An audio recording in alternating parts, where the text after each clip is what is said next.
ከህወሓት ጋር ለመነጋገር የሚያስችል ኮሚቴ መቋቋሙን ጠቅላይ ሚኒስትር አብይ አህመድ ተናገሩ።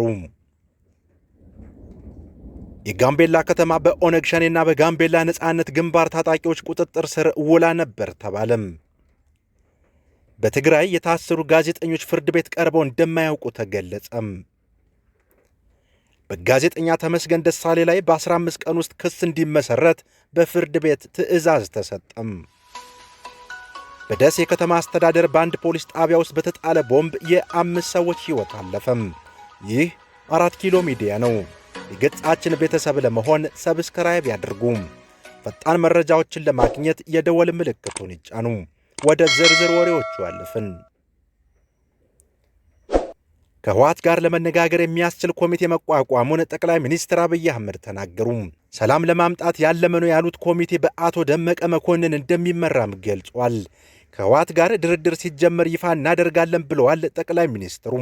በኢትዮጵያ ሰላምን ለማምጣት የሚያስችል ኮሚቴም መቋቋሙን ጠቅላይ ሚኒስትር አብይ አህመድ በዛሬው ውሏቸው ገልጸዋል። ጠቅላይ ሚኒስትሩ ለህዝብ ተወካዮች ምክር ቤት አባላት በሰጡት ምላሽ ከህወሓት ጋር ለመደራደር ኮሚቴ ተቋቁሞ አስፈላጊ ሁኔታዎች እየተደረጉም ነው ብሏል። የምክር ቤት አባሉ ዶክተር ደሳለኝ ጫኔ አሁን ላይ ድርድርን አስመልክቶ ጥያቄ ያነሱ ሲሆን ህዝቡ ይህንን ማወቅ እንዳለበትና የአማራ ክልልና የኤርትራ መንግስትም በዚህ ተሳታፊ መሆን እንዳለባቸው ጠይቀዋል። ለጥያቄው ምላሽ የሰጡት ጠቅላይ ሚኒስትሩ አሁን ላይ ሰላምን ለማምጣት በምክትል ጠቅላይ ሚኒስትርና ውጭ ጉዳይ ሚኒስትር ደመቀ መኮንን የሚመራ ኮሚቴ መቋቋሙን አስተዋውቋል። ጠቅላይ ሚኒስትሩ ከህወሓት ጋር ወደ ጦርነት የገባ ነው በይፋ ነው፣ ድርድሩም የሚካሄደው በይፋ ነው ብሏል። ህወሓት የአማራ ብቻ ሳይሆን የኢትዮጵያም ጠላት እንደሆነ ያነሱት ጠቅላይ ሚኒስትሩ ሰላምን ለማምጣት የምንደብቅበት ምክንያት የለም ብሏል። ከህወሓት ጋር ንግግር ሲጀመር ይፋ እንደሚደረግ ያነሱት ጠቅላይ ሚኒስትሩ ኮሚቴው ያዘጋጀውን በሚመለከት በ2 ሳምንት ውስጥ ይፋ እንደሚደረግ አንስተዋል። ከህወሓት ጋር ድርድር የሚደረገው የምንፈልጋቸው ሲሟሉን ያሉት ጠቅላይ ሚኒስትሩ በመንግስት ወገን ሰላም ስለተፈለገ ብቻ ግን ሰላም ሊመጣ እንደማይችል ገልጿል። ጠቅላይ ሚኒስትሩ በናይጄሪያ ቆይታቸው ከህወሓት አመራሮች ጋር መገናኘታቸውን አስመልክቶም ስለተሰራጨው መረጃ በናይጄሪያ ቆይታዬ ለአንዲት ሰከንድ ስለ ህወሓት አልተነሳም ብሏል። የጸጥታ ተቋማት ለህወሓት ብቻ እንደማይዘጋጁ ገልጸው ጦሩ ኢትዮጵያን ለማስቀጠል እየተዘጋጀ እንደሚገኝ ተናግረዋል። ጠቅላይ ሚኒስትሩ በቁጥር በስልጠናና በቴክኖሎጂ በተሻለ መንገድ መገንባቱን ገልጿል። በኢትዮጵያ ላይ የተጀመረው ጦርነት በአካልና በሳይበር በመሆኑ ያንን የሚመጥን ሰራዊት እየተገነባ እንደሚገኝም ነው የተናገሩት። በኢትዮጵያ ላይ 5860 የሳይበር ጥቃት ተፈጽሟል ያሉም ሲሆን ጥቃቱ በሚሊዮን ያጣንበት በቢሊዮን ያተረፍንበት ነው ሲሉ ተናግረዋል።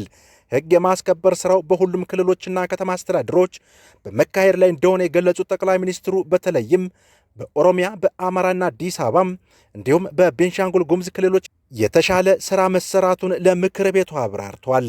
በኦሮሚያ ክልል በተወሰደው እርምጃም ከ1000 በላይ የሸኔ ወታደሮች መገደላቸውን ጭምር በመጠቆም ህግ የማስከበር ስራው እየተሰራ ያለው ከህዝብ ጋር በተደረገው ውይይት መሰረት መሆኑን ጠቅላይ ሚኒስትሩ አጽንኦት ሰጥተው ተናግረዋል።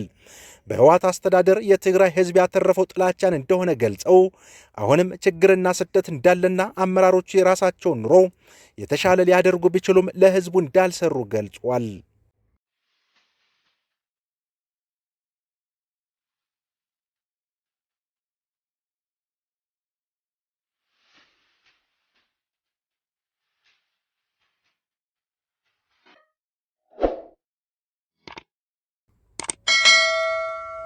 የጋምቤላ ከተማ በሸኔና በጋምቤላ ነጻነት ግንባር ታጣቂዎች ቁጥጥር ስር ውሎ ነበር ተባለም። ታጣቂዎቹ ዛሬ ማክሰኞ ሰኔ 7 ቀን 2014 ዓ.ም ማለዳ ጀምሮ በጋራ ተኩስ ከፍተው እንደነበር የክልሉ መንግስት አስታውቋል።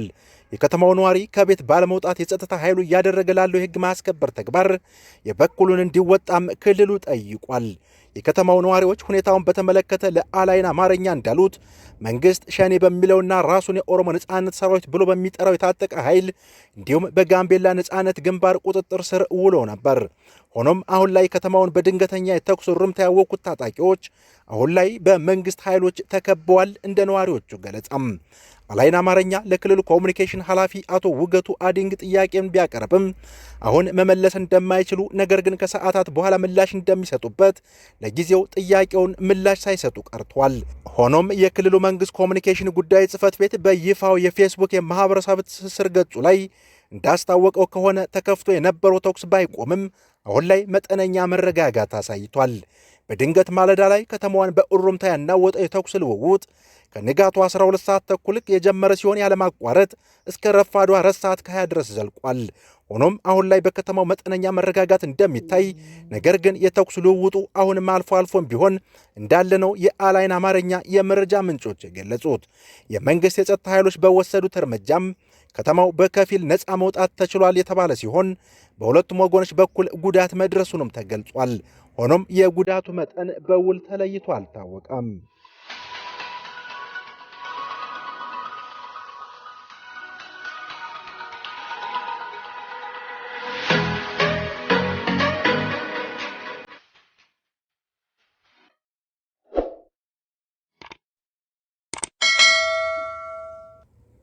በትግራይ የታሰሩ ጋዜጠኞች ፍርድ ቤት ቀርበው እንደማያውቁ ተገለጸም።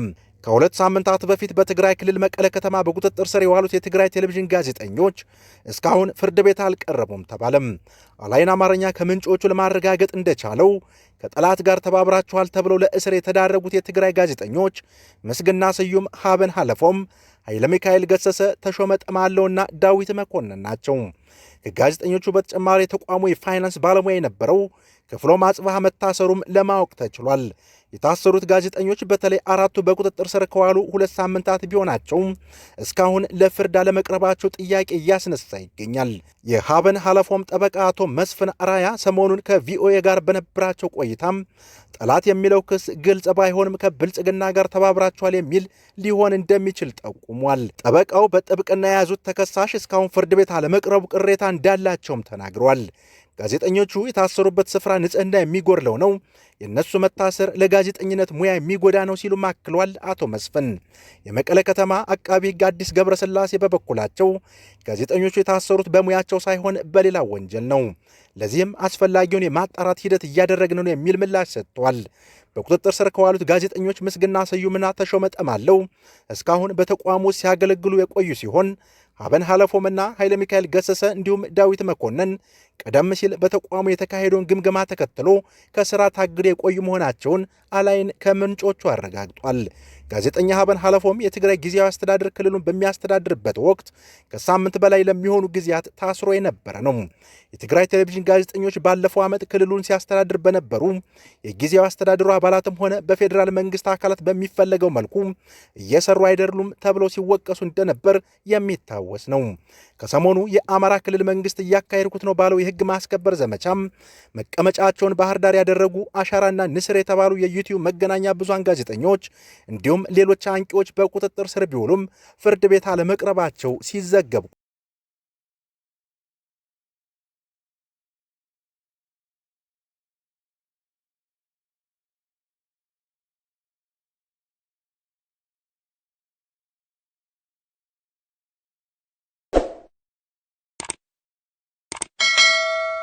ፍርድ ቤቱ በጋዜጠኛ ተመስገን ደሳሌ ላይ በ15 ቀን ውስጥ ክስ እንዲመሰርት ታዘዘም። ችሎቱ በሰሎሞን ሹምዬና መዓዛ መሐመድ ላይም ለሚደረገው ምርመራ ተጨማሪ 5 ቀናት ፈቅዷል። የፌዴራል የመጀመሪያ ደረጃ ፍርድ ቤት በጋዜጠኛ ተመስገን ደሳሌ ላይ አቃቢ ሕግ በ15 ቀን ውስጥ ክስ እንዲመሰርት ትዕዛዝ ሰጥቷል። ፍርድ ቤቱ ፖሊስ በሰሎሞን ሹምዬና መዓዛ መሐመድ ላይ ለሚደረገው ምርመራም ተጨማሪ 5 ቀናትን ፈቅዷል።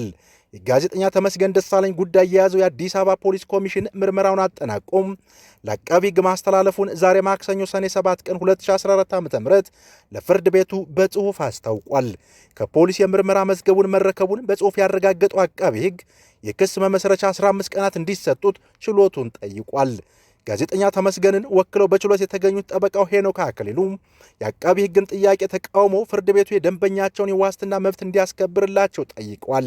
የግራ ቀኙን ክርክር ያደመጠው የፌዴራል የመጀመሪያ ደረጃ ፍርድ ቤት አራዳ ምድብ የጊዜ ቀጠሮ ችሎት የጠበቃውን የዋስትና ጥያቄ ውድቅ በማድረግ ለአቃቢ ሕግ የክስ መመስረቻ 15 ቀናት መፍቀዱን ኢትዮጵያ ኢንሳይደር ዘግቧል። የፌዴራል የመጀመሪያ ደረጃ ፍርድ ቤት የጋዜጠኛ ተመስገን ደሳለኝን ጉዳይ ዛሬ የተመለከተው ባለፈው ሳምንት ማክሰኞ የፈቀደው የ10 ሺህ ብር ዋስትና በከፍተኛ ፍርድ ቤት ተሽሮ መዝገቡ እንዲመለስ በመደረጉ ምክንያት ሲሆን የዋስትና ትዕዛዙን የሻረው የአዲስ አበባ ፖሊስ ኮሚሽን በትዕዛዙ ላይ ያቀረበውን ይግባኝ በመቀበል ነው። ይህ በእንዲህ እንዳለ የፌዴራል ከፍተኛ ፍርድ ቤት የመስከረም አበራን ዋስትና ጸናም። ኢትዮ ንቃት የተሰኘ የዩቲዩብ መገናኛ ብዙሃን መስራችና ባለቤት የሆነችው መስከረም አበራ በ30 ሺህ ብር ዋስትና ከእስር እንድትለቀቅ በስር ፍርድ ቤት በትላንትናው ዕለት የተሰጠውን ትዕዛዝ የፌዴራል ከፍተኛ ፍርድ ቤት አጽንቷል። የከፍተኛው ፍርድ ቤት ዋስትናን ዛሬ ማክሰኞ ያጸናው ፖሊስ ያቀረበውን የይግባኝ አቤቱታ ውድቅ በማድረግ ነው። የፌዴራል ከፍተኛ ፍርድ ቤት የፖሊስን አቤቱታ ውድቅ ያደረገው በስር ፍርድ ቤቱ ለጊዜ መጠየቂያነት ያቀረባቸው ምክንያቶች በቂ አይደሉም በሚል ነው። የመስከረምን ጉዳይ የያዘው መርማሪ ፖሊስ ተጨማሪ 14 የምርመራ ቀናት እንዲፈቀድለት ለፌዴራል የመጀመሪያ ደረጃ ፍርድ ቤት አራዳ ምድብ የጊዜ ቀጠሮ ችሎት ትላንት አመልክቶ ነበር። የጊዜ ቀጠሮ ችሎቱ የፖሊስን የተጨማሪ የምርመራ ቀናት ጥያቄ እንደማይቀበለው አስታውቆ ተጠርጣሪዋ የ30 ሺህ ብር ዋስትና በማስያዝ ከእስር እንድትለቀቅ ትዕዛዝ መስጠቱ ይታወሳል።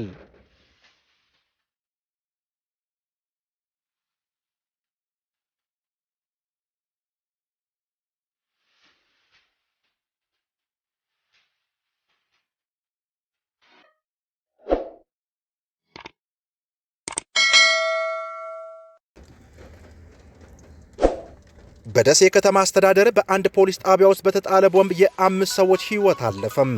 በደሴ ከተማ አስተዳደር በቧንቧ ውሃ ክፍለ ከተማ 4ኛ ፖሊስ ጣቢያም በነፍስ ማጥፋት ተፈላጊ የነበሩ ግለሰቦች በምርመራ ክፍል ውስጥ በጣሉት ቦምብ የ5 ሰዎች ሕይወት አልፏል።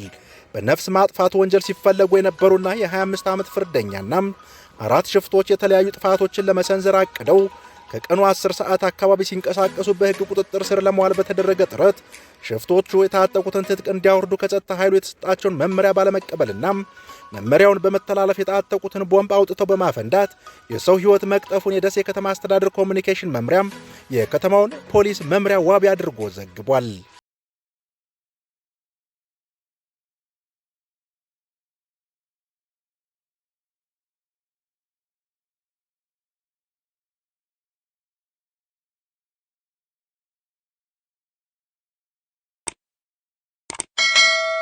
ውድ አድማጭ ተመልካቾች የሰዓቱ ዜናዎች የሰማችኋቸውን ይመስላሉ።